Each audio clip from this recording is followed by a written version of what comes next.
এই কাটা পড়ে ইয়ে কত করে শোল মাছ? 400 টাকা।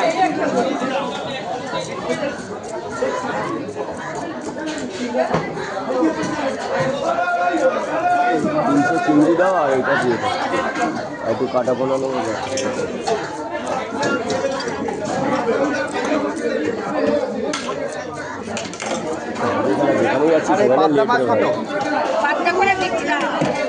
না না দিচ্ছি মানে কি কত কত কাজে বলবে তো? 350 করে।